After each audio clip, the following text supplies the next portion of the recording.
बरं असं आहे की मेळावा संपल्यानंतर बोलण्याचा जास्त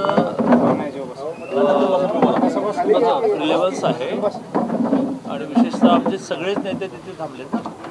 आता मी एवढंच म्हणेन की कालच निवडणूक आयोगाने संपूर्ण देशाचं निवडणुकीचं वेळापत्रक घोषित केलं, आचारसंहिता सुरू झाली आणि जी अनिश्चितता होती की निवडणुका कधी होणार, किती राऊंडमध्ये होणार, ही सगळी अनिश्चितता संपली. आजपासून सगळ्याच राजकीय पक्षांच्या गतिविधीला, हालचालीला वेग येणार. महाराष्ट्रामध्ये भारतीय जनता पार्टीने असं ठरवलं आहे की आपण पुढाकार घेऊन सगळ्या घटक पक्षांचा समन्वय नीट राखला गेला पाहिजे.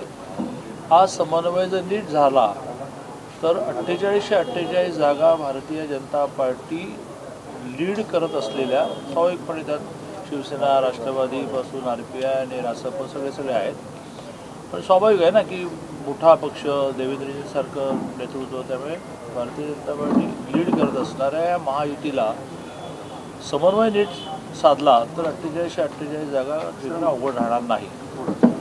माझ्याकडे व्यक्तिशः 3 लोकसभांचं क्लस्टर, आम्ही त्याला क्लस्टर शब्द वापरला आहे, समूह म्हणू आपल्या ग्रामीण भाषेमध्ये, असं 3 लोकसभांचा समूह आहे. त्यात बारामती, शिरूर आणि पुणे येतं. तर काल शिरूरपासूनच सुरुवात करायची होती, पण काल अचानक कॅबिनेटची मिटिंग लागली आणि बारामतीपासून सुरुवात करतो. सगळ्या पक्षांचे प्रत्येक विधानसभांचे 50 असे 300 जणांचा मेळावा आहे. नंतर विधानसभाचा बैठक आहे ज्याच्यामध्ये कुठलीही पॉलिटिकल भाषणं नाहीत, कारण ही काही सभा नाही.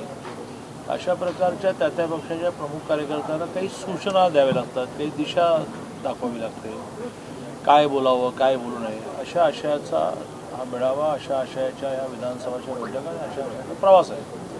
स्वाभाविकपणे बहिणी आज बारामतीमधून प्रचारासाठी बाहेर पडण्यापूर्वीच आम्ही घरी गेल्यामुळे एकत्र चहा घेता आला.